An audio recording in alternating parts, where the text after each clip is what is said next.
إن الحمد لله نحمده ونستعينه ونستغفره ونعوذ بالله من شرور أنفسنا ومن سيئات أعمالنا من يهده الله فلا مضل له ومن يضلله فلا هادي له وأشهد أن لا إله إلا الله وحده لا شريك له وأشهد أن محمدا عبده ورسوله أما بعد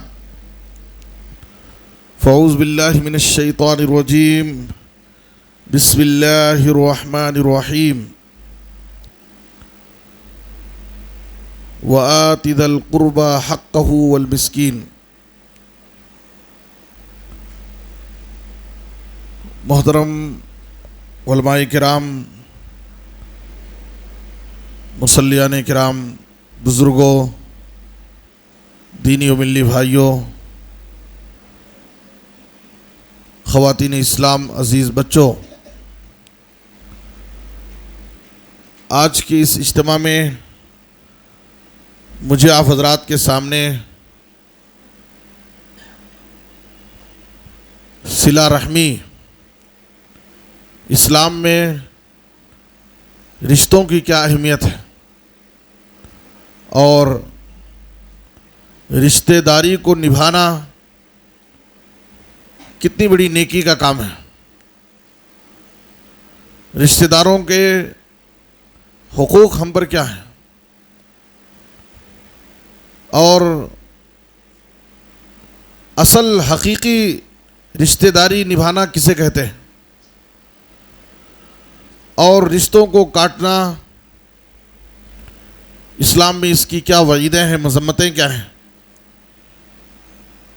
یہ تمام باتیں اس مجلس میں انشاءاللہ آپ کے سامنے رکھی جائیں گی۔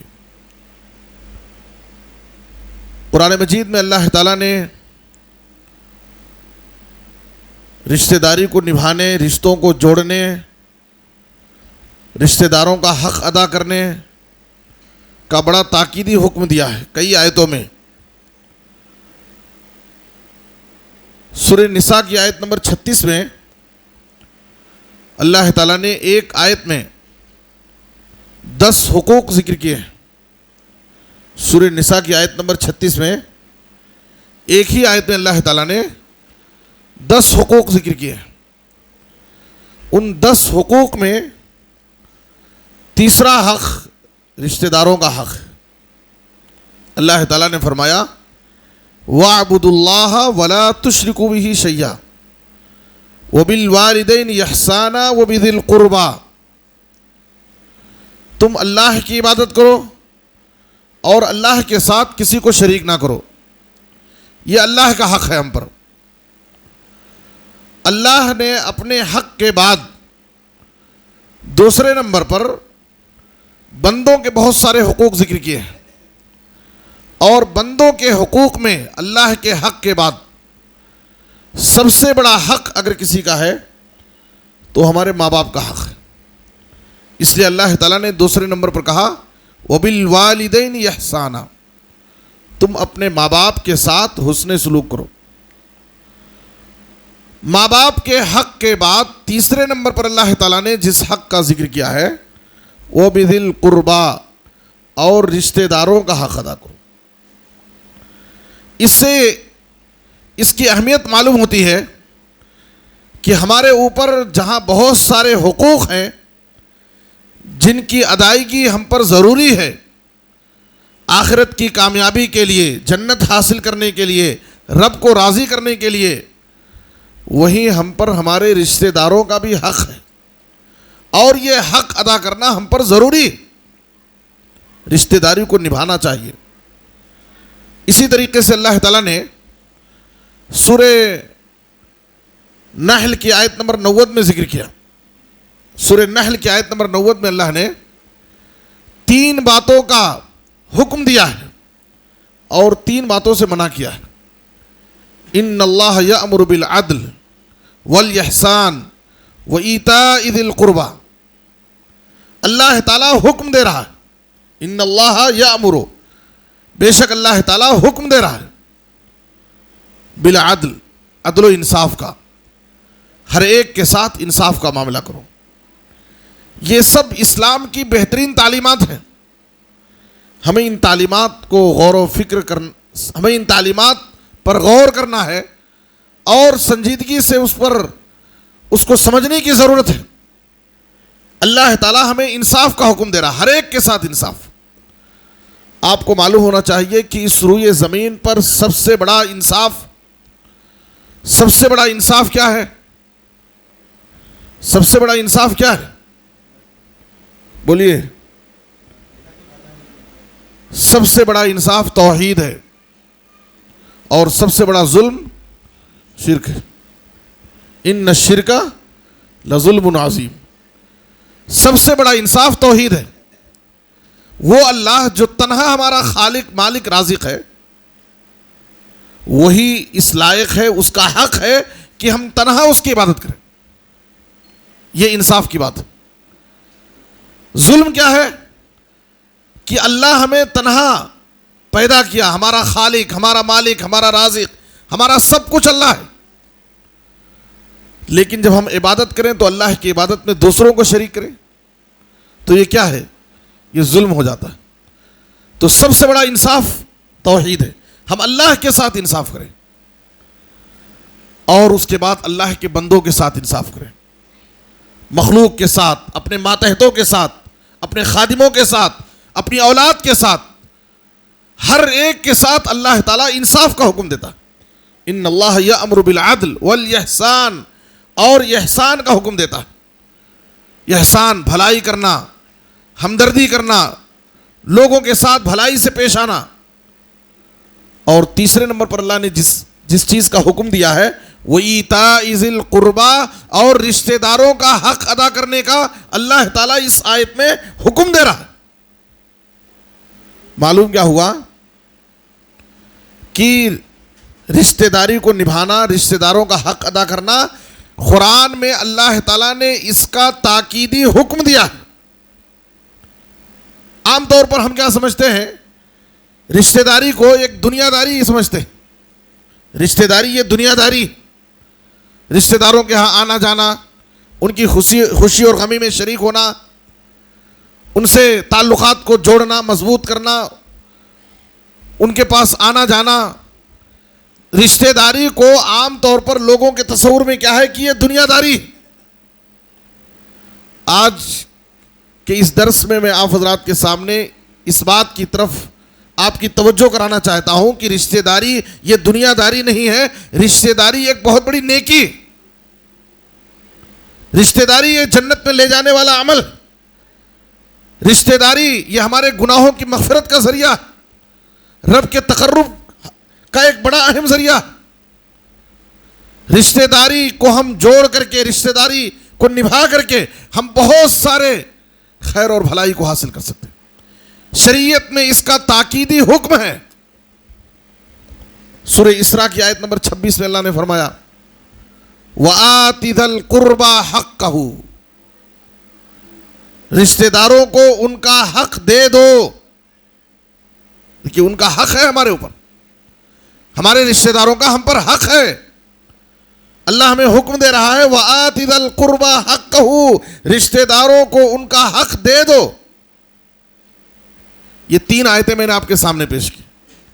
سورہ نساء کی آیت نمبر 36، سورہ نحل کی آیت نمبر 90، سورہ اسراء کی آیت نمبر 26. ان تینوں آیتوں میں اللہ تعالیٰ نے رشتہ داری کو نبھانے، رشتہ داروں کا حق ادا کرنے، رشتوں کو جوڑنے کا تاکیدی حکم دیا. یہ اللہ کا حکم ہے ہم پر، جس پر عمل کرنا، جس کو ادا کرنا ہمارے لیے ضروری ہے. پتہ یہ چلا کہ رشتہ داری یہ کوئی دنیا داری نہیں ہے، بلکہ رشتہ داری کو نبھانا، رشتوں کو جوڑنا، رشتہ داروں کا حق ادا کرنا، یہ اسلام میں ایک تاکیدی حکم ہے اللہ تعالیٰ کا. اب آئیے ہم دیکھیں کہ اگر ہم رشتہ داری کو نبھاتے ہیں، رشتوں کو جوڑتے ہیں، رشتہ داروں سے اپنے تعلقات کو مضبوط کرتے ہیں، ان کے حقوق ادا کرتے ہیں، تو اس کے فائدے کیا ہیں؟ یہ کتنی بڑی نیکی اور ثواب کا کام ہے. عام طور پر ہمارا ذہن ادھر نہیں جاتا ہے کہ یہ بھی کوئی نیکی اور ثواب کا کام ہے. سب سے پہلے ہمیں اس بات کو سمجھنا ہے کہ ہمارے پاس نیکی اور ثواب کے معاملے میں بڑا محدود تصور پایا جاتا ہے۔ ہم کیا سمجھتے ہیں؟ ہماری ساری نیکی کا تصور صرف نماز روزے میں۔ یقیناً نماز روزہ بہت بڑا عظیم عمل ہے، اسلام کا ایک بڑا رکن ہے۔ توحید کے بعد ایک مسلمان پر سب سے بڑا فریضہ نماز ہے۔ رمضان کا روزہ رکھنا اسلام کا ایک عظیم الشان رکن ہے۔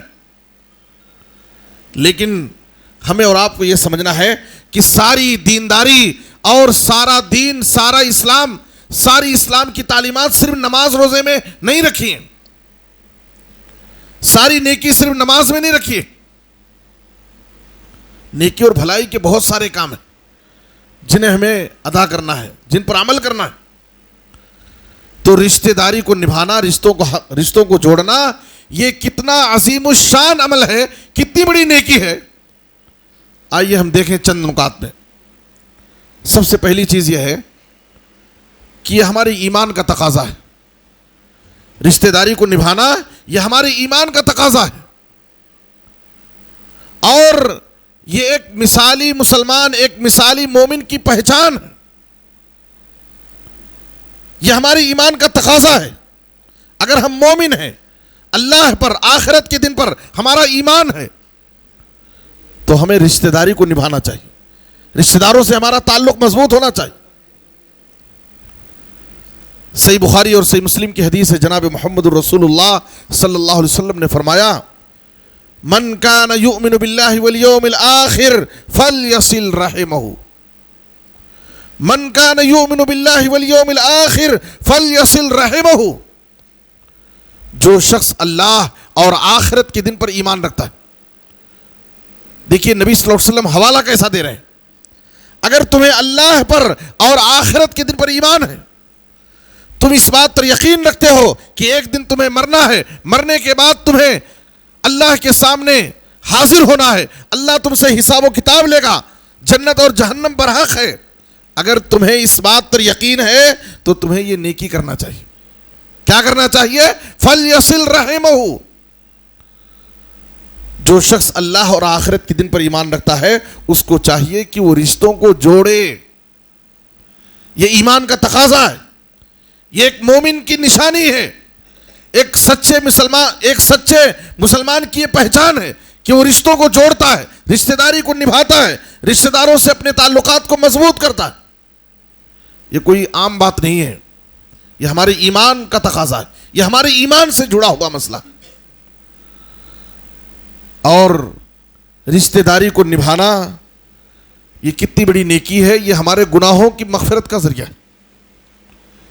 جیسے نماز پڑھنے سے ہمارے گناہ معاف ہوتے ہیں، روزہ رکھنے سے ہمارے گناہ معاف ہوتے ہیں، تلاوت قرآن سے ہمارے گناہ معاف ہوتے ہیں، ہم ان عبادتوں پر توجہ دیتے ہیں، تو رشتہ داری کو بھی عبادت سمجھ کر، ثواب سمجھ کر، نیکی سمجھ کر کے اگر رشتہ داری کو نبھائیں گے، رشتہ داری کو جوڑیں گے، تو اس سے ہمارے گناہ معاف ہوں گے۔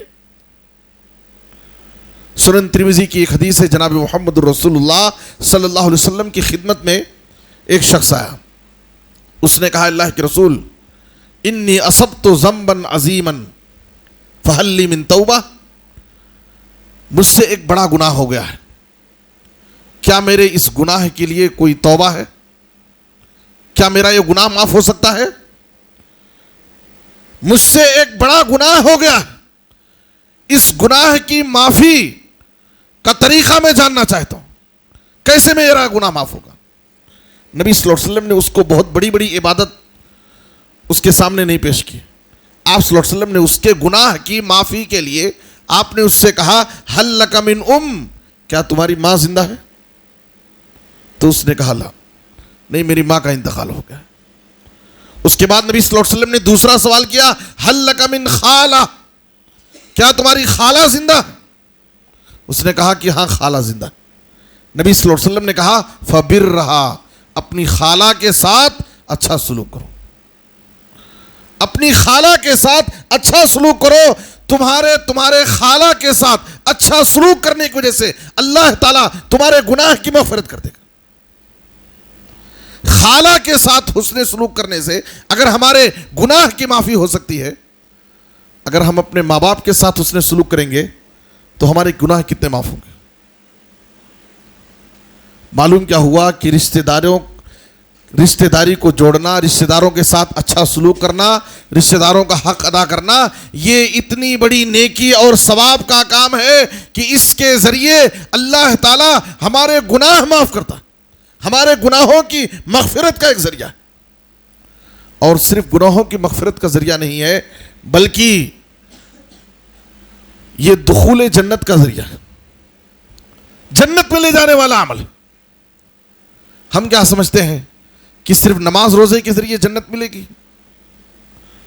دیکھیے نبی صلی اللہ علیہ وسلم کے پاس صحیح بخاری کی حدیث ہے، رشتہ داری کو نبھانا جس کو ہم نیکی اور ثواب ہی نہیں سمجھتے، ہم بس اس کو ایک دنیا داری سمجھتے ہیں، یہ کتنی بڑی نیکی کا کام ہے کہ اس کے ذریعے ہم کو آخرت میں جنت مل سکتی ہے۔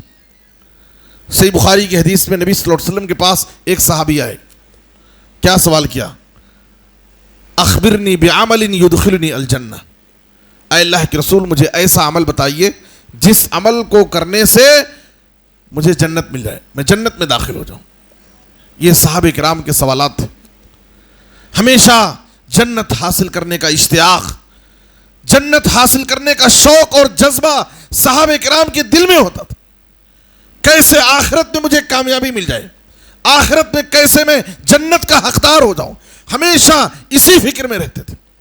اور جب ان کو کوئی عمل معلوم ہو جاتا تو عمل جان کر، دین کی باتوں کو سن کر، سیکھ کر کے صرف کانوں کی حد تک نہیں رکھتے تھے، بلکہ زندگی بھر اس پر عمل کرنے کا پورا پختہ ارادہ کر لیتے تھے، زندگی بھر اس پر عمل کرتے تھے۔ نبی صلی اللہ علیہ وسلم نے وہ صحابی سے جنت میں جانے کے لیے آپ صلی اللہ علیہ وسلم نے جو اعمال بتائے، کیا اعمال بتائے؟ ذرا غور کیجئے، توجہ سے سنیں۔ تعبد اللہ ولا تشرک بہ شیئا وتقیم الصلاۃ وتؤتی الزکاۃ وتصل الرحم۔ آپ صلی اللہ علیہ وسلم نے 4 اعمال بتائے۔ اعمال بھی کیسے ہیں؟ جنت میں جانے کے لیے سب سے پہلے تم اللہ کا حق ادا کرو، تم اللہ کی عبادت کرو، اللہ کے ساتھ کسی کو شریک نہ کرو۔ یہ جنت میں جانے کے لیے بنیادی شرط ہے، بغیر اس کے جنت میں جا ہی نہیں سکتے۔ یہ توحید ہے، تعبد اللہ ولا تشرک بہ شیئا، اس کے بغیر جنت میں داخلہ ممکن نہیں۔ اس کے بعد نبی صلی اللہ علیہ وسلم نے کہا نماز قائم کرو، تیسرے نمبر پر آپ نے کہا زکوٰۃ دو، چوتھے نمبر پر آپ نے کہا وتصل الرحم، اور رشتوں کو جوڑو۔ آپ غور کیجئے، پہلی بات تو یہ ہے کہ نبی صلی اللہ علیہ وسلم نے اس حدیث میں جنت میں لے جانے والے اعمال میں صلہ رحمی کو ذکر کیا ہے، رشتوں کو جوڑنا یہ جنت میں لے جانے والا ایک عمل ہے۔ دوسری بات یہ ہے کہ نبی صلی اللہ علیہ وسلم کن اعمال کے ساتھ رشتہ داری کو جوڑ رہے ہیں؟ توحید، نماز، زکوٰۃ، یہ اسلام کے 3 بنیادی رکن ہیں۔ اسلام کے 3 بنیادی رکن کے ساتھ نبی صلی اللہ علیہ وسلم صلہ رحمی کو، رشتہ داری کو ذکر کر کے یہ بتانا چاہ رہے ہیں کہ ہماری زندگی میں جیسے توحید ضروری ہے، ہماری زندگی میں جیسے نمازوں کی پابندی ضروری ہے، ہماری زندگی میں اللہ کی عبادت جیسے ضروری ہے، ویسے ہی ہمارے اوپر بندوں کے حقوق ہیں، ہمارے رشتہ داروں کا حق ہے۔ رشتہ داروں کا حق ادا کرنا، رشتوں کو جوڑنا، رشتوں کو نبھانا، یہ بھی بہت بڑی نیکی ہے اور یہ بھی ضروری ہے۔ عام طور پر ہماری توجہ نماز روزے پر ہوتی ہے، لیکن جو بندوں کے حقوق ہیں، اللہ کے حقوق کے ساتھ بندوں کے حقوق ہیں، حقوق العباد ہیں، حقوق و معاملات ہیں، ان پر ہماری توجہ کم ہوتی۔ کتنے ایسے لوگ ہیں مسجد کی حد تک ماشاءاللہ بڑے اچھے ہوتے ہیں، مسجد کی حد تک ان کا معاملہ بڑا اچھا ہے، بڑے نمازوں کی پابندی، بہت اچھی بات ہے، میں ایسے لوگوں کی تنقیص اور تنقید نہیں کرتا۔ صف اول کا مصلی بننا، ہر نماز کو وقت پر جماعت مسجد میں ادا کرنا، یہ بہت عظیم عمل ہے، بہت بڑی نیکی، لیکن ساری دینداری صرف مسجد میں نہیں ہونی چاہیے۔ مسجد میں اچھا ہونے کے ساتھ ساتھ ہمیں گھر میں بھی اچھا رہنا چاہیے، مسجد میں اچھا رہنے کے ساتھ ساتھ ہمیں گھر میں بھی اچھا ہونا چاہیے، ہمارے ماں باپ کے ساتھ ہمیں اچھا ہونا، ہمارے بیوی بچوں کے ساتھ ہمیں اچھا بننا ہے، ہمارے رشتہ داروں کے ساتھ ہمیں اچھا سلوک کرنا ہے، ہمارے پاس پڑوس کے لوگوں کے ساتھ ہمارا معاملہ اچھا ہونا چاہیے۔ ہمارے دوستوں احباب کے ساتھ ہمارا معاملہ اچھا ہونا چاہیے، یہ بھی ضروری چیز ہے. یہ حقوق العباد ہیں. آپ جہاں بھی ذکر دیکھیے احادیث کے اندر، احادیث میں جہاں بھی نبی صلی اللہ علیہ وسلم نے جنت میں جانے کا ذکر کیا ہے، جنت میں لے جانے والے اعمال بتائے ہیں، وہاں صرف اللہ کے حقوق نہیں ذکر کیے ہیں، اللہ کے حق کے ساتھ اللہ تعالیٰ نے بندوں کے حقوق ذکر کیے. ایک خاتون کتنی بڑی عبادت گزار ہو، نمازوں کی پابند ہے، روزے دار ہے، فلاں ہے فلاں ہے، لیکن ایک خاتون کے لیے، ایک عورت کے لیے، آخرت کی کامیابی کے لیے، جنت حاصل کرنے کے لیے، رب کو راضی کرنے کے لیے اس کو اپنے شوہر کو راضی کرنا ضروری. یہ حقوق العباد ہے. اگر وہ چاہے کہ میں بڑی نمازی ہوں، تہجد گزار ہوں، میں اپنی نمازوں کے ذریعے، میں اپنی تلاوت کے ذریعے، میں اپنے حج اور قربانی کے ذریعے میں جنت میں چلی جاؤں گی، اور اس کا معاملہ اس کے شوہر کے ساتھ اچھا نہیں ہے، یاد رکھیے اس کا رب اس کی عبادتوں سے راضی نہیں ہو سکتا ہے. والذی نفس محمد بیدی، والذی نفس محمد بیدی لا تودی المرأة حق ربها حتى تودی حق زوجها. آپ نے قسم کھا کر کہا، قسم اس ذات کی جس کے ہاتھ میں میری جان ہے، کوئی عورت اپنی عبادتوں کے ذریعے اللہ کا حق اس وقت تک ادا نہیں کر سکتی جب تک اپنے حسن سلوک کے ذریعے، اپنی اطاعت اور فرما برداری کے ذریعے، اپنی خدمت کے ذریعے اپنے شوہر کا حق ادا نہ کرے. یہ ضروری چیز ہے. حسین بن محسن کی پھوپھی سے نبی صلی اللہ علیہ وسلم نے کہا تھا فانظری این انت منہ فانما هو جنتک ونارک. ہم کیا سمجھتے ہیں کہ صرف نماز میں جنت رکھی؟ یہ اللہ کا حق ہے. اللہ کے بندوں کے جو حقوق ہمارے اوپر ہیں، حقوق و معاملات بھی بہت ضروری ہے. آپ نے حسین بن محسن رضی اللہ عنہ کی پھوپھی سے کہا تم اپنے شوہر کے ساتھ اچھی رہو، تمہارا معاملہ تمہارے شوہر کے ساتھ اچھا ہونا چاہیے، اس لیے کہ اس بات کو یاد رکھ لو کہ تمہارا شوہر تمہارے لیے جنت بھی ہے جہنم بھی. صرف اللہ کا حق ادا کر لینے سے ہم رب کو راضی نہیں کر سکتے. اولاد کو یہ تعلیم دی گئی. ایک نوجوان کتنا بڑا عبادت گزار ہے، کتنا بڑا عبادت گزار ہے، اگر اس کا معاملہ اس کے والدین کے ساتھ اچھا نہیں ہے، کیا آخرت میں جنت مل سکتی؟ آخرت میں کامیاب ہو سکتا ہے؟ جاہمہ رضی اللہ تعالیٰ عنہ جنگ، اسلام کی خاطر جنگ میں جانا چاہ رہے، کتنا عظیم عمل ہے. لیکن نبی صلی اللہ علیہ وسلم نے جب پوچھا کہ تمہاری ماں زندہ ہے تو نبی صلی اللہ علیہ وسلم نے کہا فلزمہا، تمہیں میدان جنگ میں جا کر کے جہاد کا ثواب کمانے کی ضرورت نہیں ہے، تم اپنے گھر میں بیٹھ کر جہاد کا ثواب کما سکتے ہو. فلزمہا فإن الجنۃ تحت رجلیہا، جاؤ اپنے گھر میں اپنی ماں کی خدمت کو لازم پکڑ لو، اس لیے کہ تمہارے ماں کے قدموں کے نیچے جنت. یہ نوجوانوں کو سمجھنا ہے، صرف نماز روزہ ہی کافی نہیں ہے. ہمارے اوپر جیسے اللہ کا حق ہے، ہمارے ماں باپ کا حق ہے. الوالد اوسط ابواب الجنہ فإن شئت فأزع ذلك الباب او احفظه. جنت، باپ کے جنت کا بہترین دروازہ ہے. جنت کا سب سے مین دروازہ باپ ہے. اب تم چاہو تو اس دروازے کی حفاظت کرو یا اسے ضائع کر دو. اگر تم اپنے باپ کے ساتھ، اپنے والد کے ساتھ اچھا سلوک کرو گے تو جنت کے دروازے کی تم نے، مین دروازے کی تم نے حفاظت کر لی. اور اگر تمہارا معاملہ تمہارے والد کے ساتھ اگر اچھا نہیں ہے تو یاد رکھو تمہارے پاس کتنی نیکیاں ہوں، کتنی عبادتیں ہوں، کتنے نماز روزے ہوں، لیکن تم نے جنت کے اصل دروازے کو ضائع کر دیا باپ کے ساتھ بدسلوکی کر کے. اس لیے ہمیں اس بات کو سمجھنا ہے کہ صرف نماز روزہ ہی یہی اصل نہیں ہے. پوری دینداری مسجد میں نہیں رکھی، ہمارے گھروں میں بھی دینداری ہونی چاہیے. ہم بازار میں رہیں، وہاں بھی دین کا اثر ہمارے اوپر رہے. ہم حلال تجارت کریں، حلال روزی حاصل کریں، لوگوں کو دھوکہ نہ دیں، کسی کے ساتھ جھوٹ نہ بولیں، ناپ تول میں کمی نہ کریں، ہر ایک کے ساتھ اچھا معاملہ کریں، وعدہ خلافی نہ کریں، امانت میں خیانت نہ کریں. یہ ساری چیزیں ہمارے لیے ضروری ہیں. حقوق و معاملات کا ایک بڑا حصہ ہے میرے بزرگوں اور دوستوں. اس لیے جیسے اللہ کا حق ہے، اللہ کے بندوں کا حق ہے، ہمارے اوپر ہمارے رشتہ داروں کا حق ہے۔ جنت میں جانے کے لیے نبی صلی اللہ علیہ وسلم نے صحیح بخاری کی اس حدیث میں توحید، نماز اور زکوٰۃ کے ساتھ، اسلام کے اتنے اہم ارکان کے ساتھ آپ نے صلہ رحمی کو ذکر کیا، رشتہ داری کا ذکر کیا۔ اس کا مطلب یہ ہے جیسے توحید ضروری، نماز ضروری، زکوٰۃ ضروری، ویسے ہی رشتہ داروں کا حق ادا کرنا یہ بھی ضروری ہے، یہ بھی ہمارے اوپر ایک بہت بڑا حق ہے۔ سنن ترمذی کی وہ حدیث،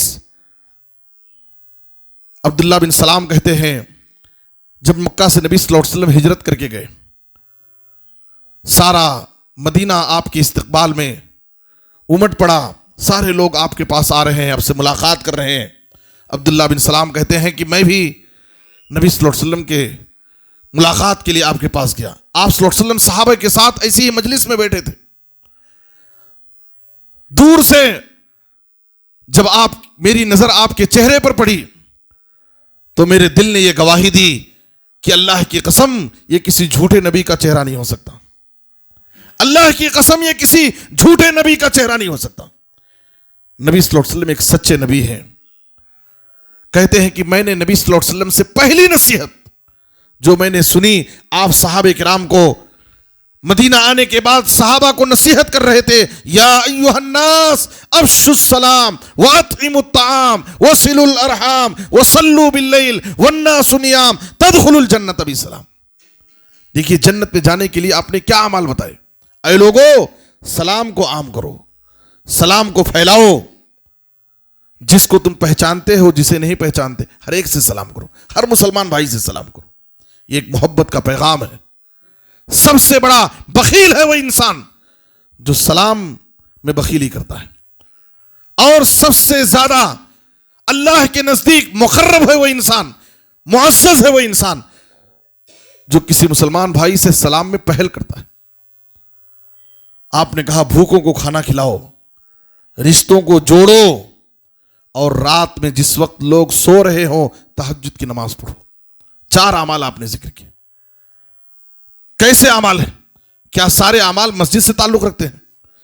کیا سارے اعمال اللہ کے حق سے متعلق ہے؟ سلام کو عام کرو، سلام کو پھیلاؤ، بھوکوں کو کھانا کھلاؤ، اور رشتوں کو جوڑو، اور رات میں تہجد کی نماز پڑھو۔ یہ 4 اعمال کر لو، تدخلوا الجنۃ بسلام، تم سلامتی کے ساتھ جنت میں داخل ہو جاؤ۔ تو رشتہ داری کو جوڑنا، رشتوں کو نبھانا، یہ جنت میں لے جانے والا عمل ہے۔ اور صحیح بخاری کی حدیث میں نبی صلی اللہ علیہ وسلم نے فرمایا، من احب ان یبسط له فی رزقہ وان سألہ فی اثرہ فلیصل رحمہ۔ جو شخص یہ چاہتا ہے کہ اس کی عمر میں اضافہ ہو، اس کی روزی میں اضافہ ہو، یہ ایک ایسی چیز ہے جو دنیا کا ہر شخص اس بات کو پسند کرتا ہے، اس کی روزی میں اضافہ ہو، اس کی عمر میں اضافہ ہو۔ تو نبی صلی اللہ علیہ وسلم نے کہا کہ رشتوں کو جوڑو، صلہ رحمی کرو۔ اور رشتوں کو جوڑنا ایک ایسا عظیم عمل ہے جس سے اللہ کی مدد ہوتی ہے، اللہ حفاظت کرتا ہے۔ نبی صلی اللہ علیہ وسلم پر پہلی وحی نازل ہوتی ہے، آپ صلی اللہ علیہ وسلم گھبرائے اور پریشان ہو کر کے جب گھر واپس آتے ہیں، آپ کی بیوی خدیجہ رضی اللہ تعالیٰ عنہا کے سامنے آپ نے پورا واقعہ ذکر کیا، کہا انی قد خشیت علی نفسی، آج میرے ساتھ ایسا واقعہ پیش آیا ہے کہ مجھے اپنی جان کا خطرہ محسوس ہو رہا ہے۔ اس وقت آپ کی جانثار وفادار بیوی نے آپ کو تسلی دیا اور کہا کلا ابشر فواللہ لا یخزیک اللہ ابدا، اللہ آپ کو ذلیل و رسوا نہیں کرے گا، اللہ آپ کی حفاظت کرے گا، آپ اطمینان رکھیں، اللہ آپ کو ضائع نہیں کر سکتا۔ کیوں؟ نبی صلی اللہ علیہ وسلم کے جن اخلاق اور خوبیوں کا خدیجہ رضی اللہ تعالیٰ عنہا نے واسطہ دیا، مثال پیش کی، آپ کے اخلاق اتنے اچھے ہیں کہ اللہ آپ کو ضائع نہیں کر سکتا، اللہ آپ کو رسوا نہیں کرے گا۔ سب سے پہلے جس نیکی کا، آپ کے جس اخلاق کا حوالہ دیا خدیجہ رضی اللہ تعالیٰ عنہا نے، انک لتصل الرحم، اس لیے کہ آپ رشتوں کو جوڑتے ہیں، آپ رشتہ داری کو نبھاتے ہیں۔ یہ ایک ایسا عظیم عمل ہے جس سے اللہ تعالیٰ اپنے بندے کی حفاظت کرتا ہے، اللہ اس کو ضائع نہیں کر سکتا۔ انک لتصل الرحم وتحمل الکل وتکسب المعدوم وتصدق الحدیث وتقری الضیف وتعین علی نوائب الحق۔ اور رشتوں کو جوڑنا یہ اللہ سے اپنا رشتہ جوڑنا ہے، رشتوں کو کاٹنا اللہ سے اپنا رشتہ کاٹ لینا۔ من وصلک وصلتہ ومن قطعک قطعتہ. یہ سب احادیث جو میں نے آپ کے سامنے پیش کیے ہیں، اس سے رشتہ داری کی اہمیت، رشتہ داری کو نبھانا یہ کتنا عظیم عمل ہے. جیسے ہمارے اوپر نماز روزہ ضروری ہے، اسی طریقے سے رشتہ داری کو نبھانا یہ بھی بہت بڑی نیکی ہے، بہت بڑا کار خیر ہے، اور اس کے ذریعے بھی ہم آخرت کی کامیابی حاصل کر سکتے ہیں. لیکن اگر رشتوں کو کاٹیں گے، رشتوں کو توڑنا یہ بہت سنگین گناہ ہے. نبی صلی اللہ علیہ وسلم نے حدیث کے اندر فرمایا لا يدخل الجنت خاطعون، رشتوں کو کاٹنے والا جنت میں داخل نہیں ہو سکتا. اور یہ ایسا خطرناک گناہ ہے، نبی صلی اللہ علیہ وسلم نے شرک باللہ جیسے بڑے گناہ کے بعد آپ نے قطع رحمی کو، رشتے کو کاٹنے کو ذکر کیا. آپ صلی اللہ علیہ وسلم نے کہا ابغض الاعمال الی اللہ الاشراک باللہ وقطیعۃ الرحم. اعمال میں سب سے زیادہ مبغوض، ناپسندیدہ عمل اللہ کے نزدیک اللہ کے ساتھ شرک کرنا. اور شرک کے بعد دوسرے نمبر پر آپ نے، مسند احمد کی حدیث ہے، آپ نے کہا شرک کے بعد اللہ کے نزدیک سب سے زیادہ ناپسندیدہ عمل رشتوں کو کاٹنا ہے. یہ اتنا خطرناک عمل، اور رشتوں کو کاٹنا اتنا سنگین گناہ ہے کہ جس کی سزا آخرت سے پہلے اللہ تعالیٰ دنیا ہی میں دے دیتا ہے. بعض ایسے گناہ ہیں جن کی سزا آخرت میں اللہ تعالیٰ جو دے گا وہ تو دے گا ہی، آخرت سے پہلے دنیا ہی میں ان ایسے مجرمین کو اللہ سزائیں دیتا ہے. ان میں سے رشتے کو کاٹنا بھی ہے. آپ صلی اللہ علیہ وسلم نے کہا ما من ذنب اجدر ان يعجل اللہ لصاحبہ العقوبۃ فی الدنیا مع ما يدخر له فی الآخرہ من البغی وقطیعۃ الرحم. ایک تو ظلم کا گناہ، ظالم انسان کو آخرت میں جو اللہ تعالیٰ سزا دے گا وہ تو دے گا ہی، ظالم کے لیے اللہ تعالیٰ نے عبرتناک سزائیں آخرت سے پہلے دنیا ہی میں رکھی. اور دوسرے رشتے کو کاٹنا یہ بھی ایسا خطرناک گناہ ہے جس کی سزا آخرت سے پہلے اللہ تعالیٰ دنیا ہی میں دے دیتا ہے. میرے بزرگ اور دوستو، اس لیے ہمیں رشتہ داری کو نبھانا چاہیے. آج کتاب و سنت کی یہ سب تعلیمات ہم سنتے ہیں، لیکن ہم اپنے رشتہ داروں، اپنی رشتہ داری پر اپنے آپ کا جائزہ لیں کہ آج ہمارے کتنے ایسے رشتے ناتے ہم سے ٹوٹے ہوئے ہیں. رشتہ داروں سے ہمارے تعلقات صحیح نہیں ہیں، بھائی بھائی سے بات کرنے کے لیے تیار نہیں. ابھی ہم نے عید کی نماز ادا کی، عیدگاہ میں ہم دیکھ رہے تھے ساری جماعت والوں سے ہم گلے مل لیتے ہیں، لیکن بھائی اپنے بھائی سے گلے ملنے کے لیے تیار نہیں. بھائی کو دیکھ کر کے وہ آنکھیں چرا کر کے دوسری کی طرف چلا جاتا. آج رشتہ داروں کے ساتھ ہمارا معاملہ ایسا، ہمارے دل میں اپنے بھائیوں کے تعلق سے، اپنے خاندان والوں کے تعلق سے، اپنے رشتہ داروں کے تعلق سے بغض اور نفرت بھرا ہوا. اور کوئی بہت بڑا جرم نہیں ہے چھوٹے چھوٹے مسائل کو لے کر کے، بلکہ غلطیاں کم، غلط فہمیاں زیادہ. غلطیاں بھی نہیں ہیں، غلط فہمیوں کی بنیاد پر رشتے ہمارے ٹوٹے ہوئے ہیں. میرے بزرگ اور دوستو، ضرورت اس بات کی. نبی صلی اللہ علیہ وسلم نے کہا لا يحل لمسلم ان يهجر اخاه فوق 3 ليال يلتقيان فيعرض هذا ويعرض هذا وخيرهما الذي يبدأ بالسلام. کسی مسلمان کے لیے حلال نہیں کہ وہ اپنے بھائی سے 3 دن سے زیادہ بات چیت بند کرتے. دونوں آپس میں ملاقات کرتے ہیں، آمنا سامنا ہوتا ہے، ایک دوسرے سے نظریں چرا کر کے گزر جاتے ہیں. دونوں میں بہتر وہ ہے جو سلام کے ذریعے پہل کرتا ہے، سلام کے ذریعے پہل کرتا ہے. کتاب و سنت کے ایسے نصوص، ایسی تعلیمات سننے کے بعد بھی آخر ہم ان حدیثوں پر عمل کیوں نہیں کرتے؟ ان تعلیمات پر ہمارا عمل کب ہوگا؟ اگر واقعی ان بیانات سے ہم اپنی نصیحت چاہتے ہیں، اپنی اصلاح چاہتے ہیں، ایسی ساری تعلیمات ہم بارہا سنتے ہیں. رشتوں کو جوڑنا ایک نیکی کا کام ہے، رشتوں کو کاٹنا ایک گناہ ہے اور بدترین گناہ ہے، لیکن پھر بھی ہمارے رشتے ناتے ٹوٹے ہوئے ہیں، ہم اپنے تعلقات کو توڑے ہوئے ہیں.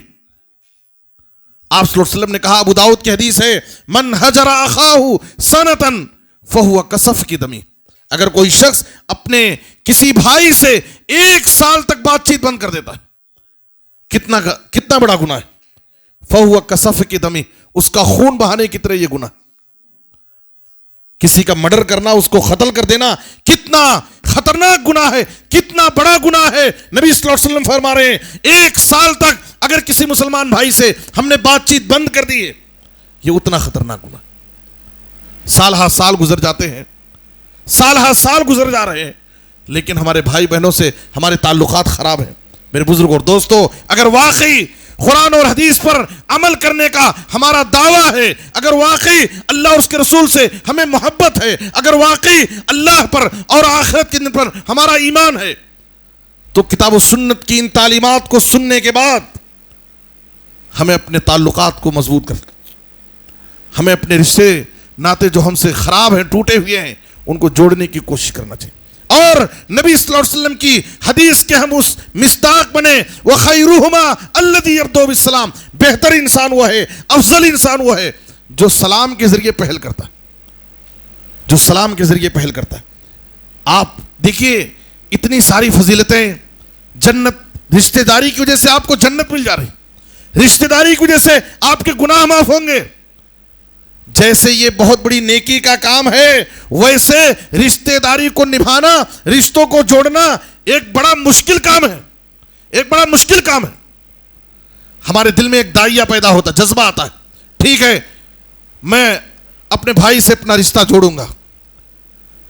1 سال سے میرا اس سے تعلق ٹوٹا ہوا تھا، لیکن دل میں طرح طرح کے وسوسے پیدا ہوتے. میں اس سے ملنے جاؤں، پتہ نہیں وہ مجھ سے ملنے کے لیے تیار ہے کہ نہیں. میں اس کے گھر پر اس سے ملاقات کرنے جاؤں، اس کا ریئیکشن میرے ساتھ کیا ہوگا. طرح طرح کے خیالات، شیطانی وسوسے ہمارے دلوں میں آتے. میرے بزرگوں اور دوستو، ہم اپنے انا کی قربانی دیں. سامنے والا ہمارا بھائی ہمارے ساتھ کچھ بھی کرے، اس کا ریئیکشن ہمارے ساتھ کیسا ہو، یہی اصل صلہ رحمی ہے، یہی تو اصل رشتے کو جوڑنا ہے. نبی صلی اللہ علیہ وسلم سے سوال کیا گیا، ان لی قرابتن اصلہم ویقطعونی. دیکھیے سوال کرنے والے نے سوال کیا کیا ہے، یہی اصل رشتے کو جوڑنا ہے. ان لی قرابتن اصلہم ویقطعونی واحسن الیہم ویسیئون الی واحلم عنہم ویجہلون علی. اے اللہ کے رسول، میرے کچھ رشتہ دار ہیں، میں ان سے رشتے کو جوڑنا چاہتا ہوں، وہ مجھ سے رشتے کو توڑنا چاہتے. میں جوڑنا چاہ رہا ہوں، وہ مجھ سے توڑنا چاہ رہے. میں ان کے ساتھ اچھے اخلاق سے پیش آتا ہوں، وہ میرے ساتھ بد اخلاقی سے پیش آتے. میں ان کے ساتھ اچھا سلوک کرتا ہوں، وہ میرے ساتھ بد سلوکی کرتے. آج ہمارے ساتھ یہی ہوتا ہے، اور ہم میں سے ہر ایک کو یہی شکایت ہوتی. میں رشتے کو جوڑنا چاہتا ہوں، سامنے والا میرا رشتہ دار مجھ سے توڑنا چاہ رہا. میں اپنے رشتہ داروں کے ساتھ اچھا سلوک کرتا ہوں، وہ میرے ساتھ بد سلوکی کرتے ہیں. میں ان کے ساتھ اچھے اخلاق سے پیش آتا ہوں، وہ میرے ساتھ بد اخلاقی سے پیش آتے ہیں.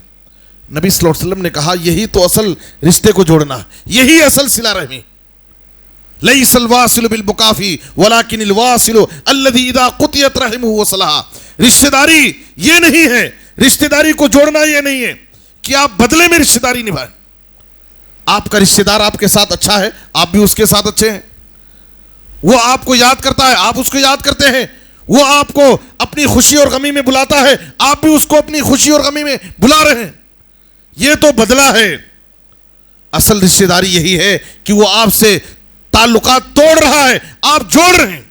وہ آپ کے ساتھ بدسلوکی کر رہا ہے، آپ اس کے ساتھ اچھا سلوک کرتے ہیں. وہ آپ کے ساتھ بد اخلاقی سے پیش آ رہا ہے، آپ اس کے ساتھ اچھے اخلاق کا مظاہرہ کرتے ہیں. آپ نے کہا اگر کوئی شخص ایسا کرتا ہے تو اللہ تعالیٰ ایسے آدمی کے ساتھ ایک فرشتے کو اس کے ساتھ لگا دیتا ہے، ایک محافظ فرشتہ، جو فرشتہ اس کی مدد کرتے رہتا ہے اور اس کی طرف سے اس کا دفاع کرتا ہے. اس لیے میرے بزرگوں اور دوستو، ہم رشتہ داری کو نبھائیں. رشتہ داروں کا ہم پر بہت بڑا حق ہے. رشتہ داری کے بہت سارے حقوق ہیں. سب سے بڑا حق رشتہ داری کا دینی حق ہوتا ہے. دینی حق کہ ہم ان کو دین کی دعوت دیں، دین ان کو بتائیں، دین کی رہنمائی کریں ہمارے رشتہ داروں کو. یہ دینی حق. اللہ تعالیٰ نے آپ کو جب تبلیغ کا حکم دیا تو سب سے پہلے کیا فرمایا؟ وَأَنذِرْ عَشِيرَتَكَ الْأَقْرَبِينَ. آپ اپنے قریبی رشتہ داروں کو ڈرائیے. آپ اپنے خاندان والوں کو سب کو جمع کیے.